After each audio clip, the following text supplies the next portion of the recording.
Welcome to your Dogcast, where we feature news just for dog lovers. Here's your Rover reporter, Mary Lou Davidson.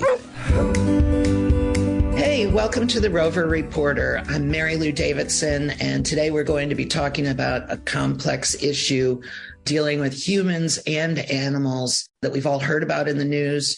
It's called animal hoarding, and we're joined by Dr. Kathy Competus. She is a doctor of clinical social work, and she's really dug into this issue. She's also an assistant professor at New York University. She's done tons of research, and she's going to help us unpack animal hoarding. Welcome, Kathy. Hi, thank you. Thanks for joining us. You know, this is such a complex issue, and it's an awful situation for both humans and animals. There's a phrase that's bandied about. I'm not sure if you coined it or not, but it's called the Noah syndrome. It evokes sort of positive vibes because we all think of Noah trying to save all the species. But tell me about that.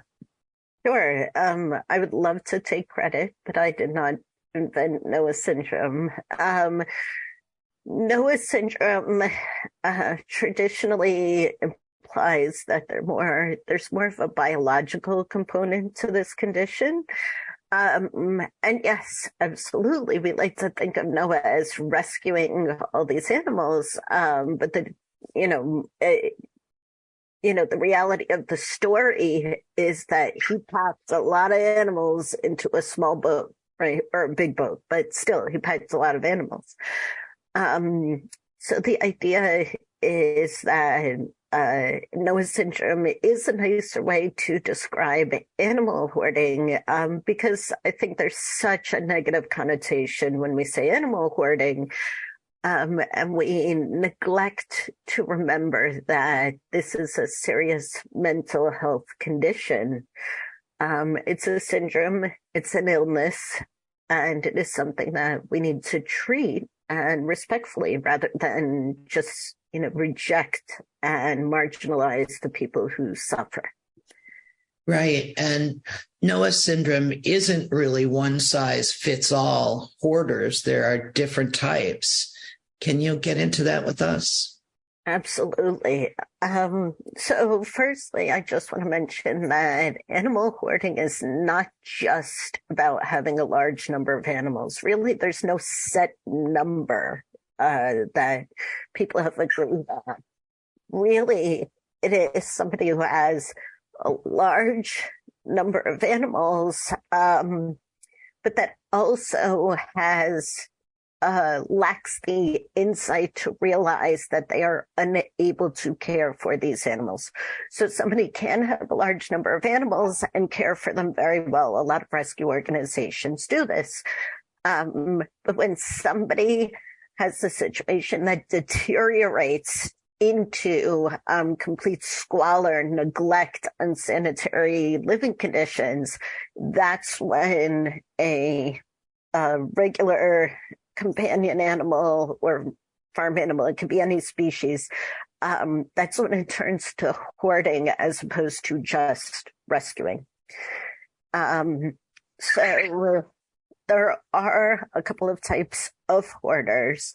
So the three main types of animal hoarders that we like to describe, one is the overwhelmed caregiver. So it is somebody who essentially has pets, and, they get a few more, and it just gets out of their control. So sometimes these are people that may be caring for the animals very well, but then suffer from a serious physical illness, such as cancer, where they might be undergoing chemotherapy or something like that, and they are no longer able to care for the animals. So like I said, it starts off a quite normal situation and then deteriorates into this really awful squalor situation where the people suffer and the animals suffer, because if they're unable to care for them, there's urine everywhere, feces, very unsanitary living conditions. The next type that we like to describe is the rescue hoarder. So these are animal sanctuaries, rescue groups, which normally should be putting the care of the animals as a priority. That's the number one priority. But again, if they are unable to say no to people and have healthy boundaries, and they just accept in every animal that needs their help with good intentions, most hoarders have very good intentions. So the rescue groups, they might just accept, and then they are unable to keep up either financially or physically with the demands of caring for so many animals. And then the third type is the exploiter hoarder. This is technically a hoarder, but really they fit more of the criteria for an antisocial personality disorder. These are people that collect animals just to exploit the having of these animals. So look at these cute puppies I have. Don't you want to donate money to their care? And they really don't care about the condition of the animals. Most legit rescue groups and sanctuaries, they have to rely on donations. So when you donate, it goes to the animals, it goes to a good cause. The exploiter, as the name says, exploits our kindness, exploits the needs of legit sanctuaries and rescue groups, and puts the money in their pockets, right? So is there any overall federal agency that regulates 501c3 or rescue groups? Theoretically, I mean, 501c3s are regulated. You can lose your nonprofit status. But they're really, as far as I know, and I'm not saying it doesn't exist, I'm just saying as far as I know, really the Department of Environmental Conservation, Mental Health and Hygiene, all these organizations are so spread thin that they're unable to do regular checks on all the rescue groups that exist. And most rescue groups, again, do really good work. Mm-hmm. It is just when, kind of think of it as a perfect storm, when the situation gets to a point where it starts to deteriorate and then it snowballs. A great example is, spaying and neutering animals. For example, during COVID, there was a lot of veterinary clinics were not spaying and neutering. They said it was an elective surgery. And so there were quite a few people who wanted to get their animals spayed and neutered, but they had limited options because of this, because people were trying not to pass COVID around. And so the animals multiplied. So, and then they went from a normal caretaking situation to overwhelmed caregiver, right?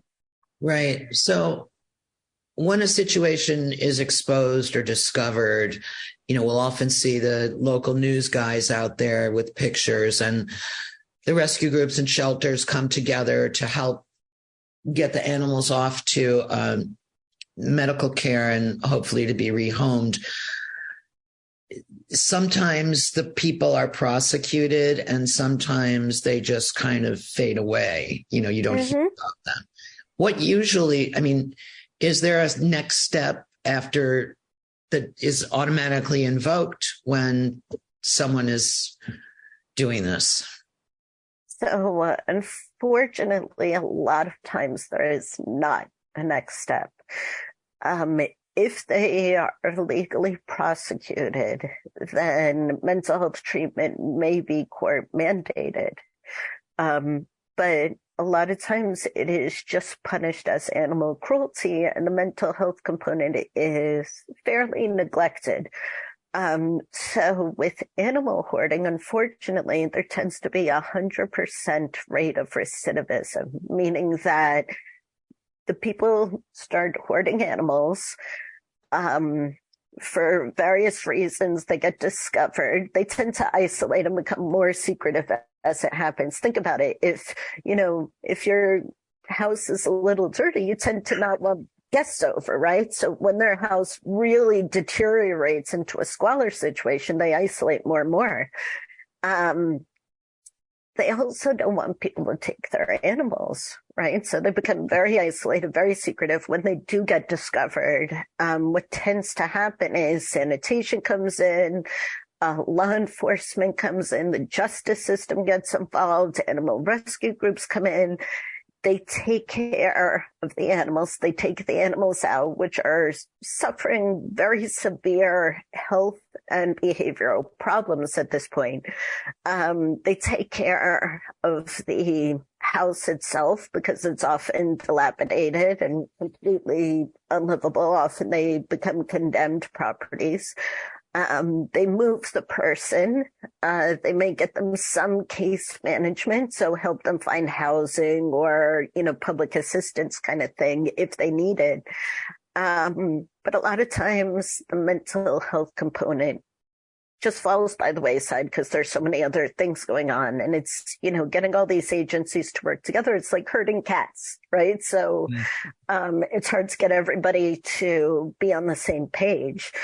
And so 100% rate of recidivism, they tend to move location and they start doing it again because they're not receiving the mental health treatment that they need.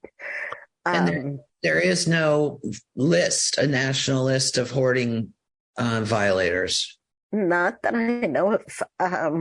Animal cruelty, depending on the type, can be a federal offense.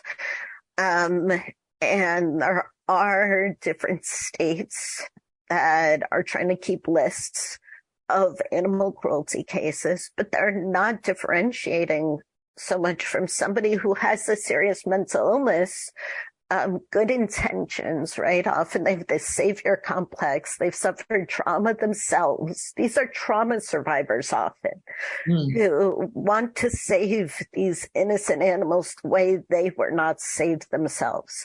So they are not, these antisocial personalities that are purposefully hurting animals. They really simply don't have the insight. They don't realize what they are doing is harmful, which is hard to believe because when you see these cases, the animals are in such bad condition. But that's what kind of proves that it's a mental health case. It's a delusion. Right. But they simply are lumped in with the malicious offenders, and there is no one big database. A lot of people are moving for an animal cruelty database, even on the federal level. But again, they're not differentiating between the types of cruelty. Right. So, we've talked a little bit about how people start to be less inclusive and, wanting to isolate more.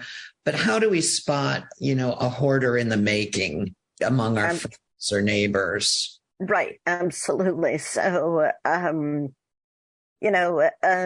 first sign would normally be, a large number of animals. But like I said, that in itself is not criteria. If the animals are going to the vet often and spayed and neutered, if the care of the animals is the priority for this person, if they are able to financially maintain these animals, if their house is sanitary and clean, then this is not a hoarding situation, right? So you absolutely said it. Somebody who is isolating more and more, their house perhaps is filthy. They don't want people over. A lot of times, like I said, these are people who have suffered some sort of trauma or significant loss. I certainly don't want to put any stereotypes out there because there are different types, different populations, different demographics that can hoard. But statistically, the majority of people who hoard animals are women in their 60s. They usually have had the sudden loss of their partner or spouse. They have hoarded for about 20 years. This is not something that happens overnight. On average, 20 years, and they have usually about 40 animals or more. What we find happens is that they will say they have 40 animals, but they simply lost count. So they'll say there are 40, we'll go into the houses and they will have 60, right? Yeah. And I think also as friends and just humans, we have to be respectful. And if we have a friend, let's say that we know is a cat lover, and we find a kitten outside, not to just drop it off with our friend knowing she'll take it, because Absolutely. it would be contributing to the overwhelm. And obviously we don't want to go there. Speaking of cats, it seems like, there's the crazy cat lady phrase, right? And right.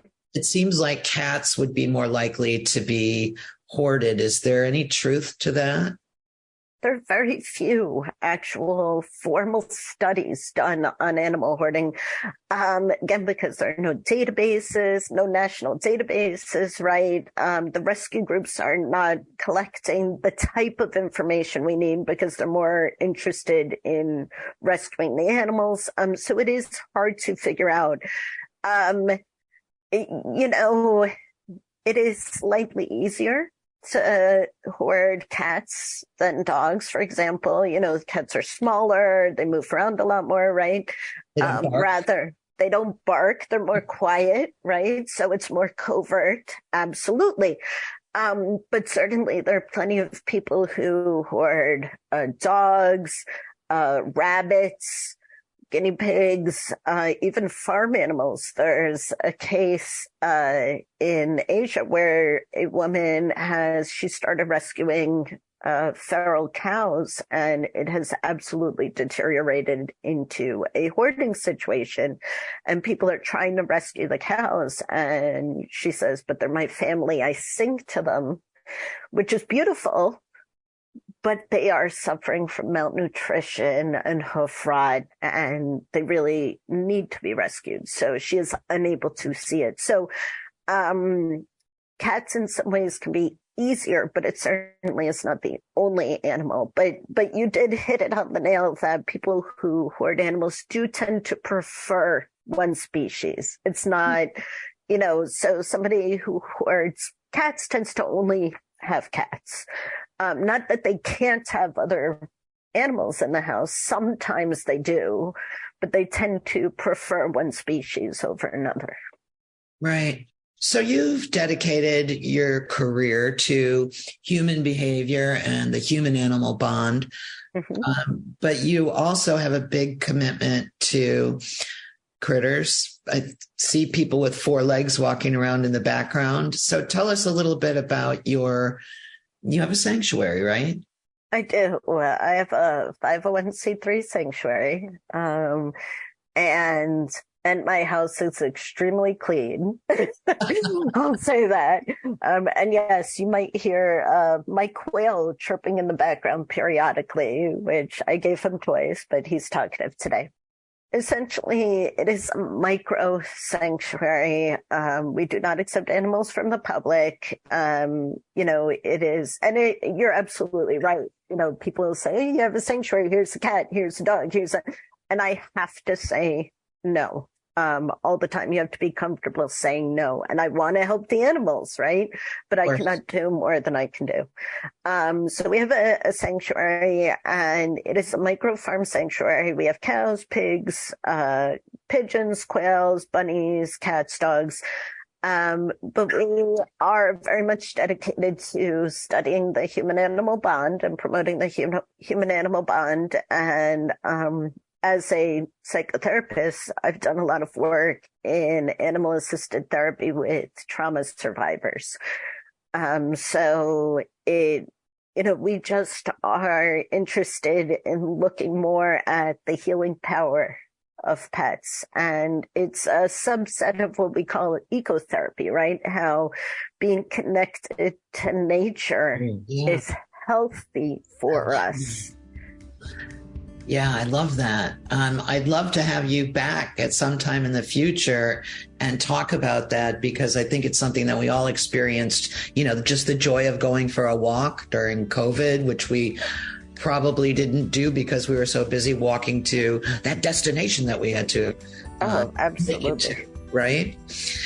Well, Kathy, thank you so much. Your expertise is greatly appreciated. And I hope that this helps people have a better understanding and be more compassionate towards those folks that suffer. And of course, always help the animals. Thanks for listening to the Rover Reporter. We'll see everyone next time.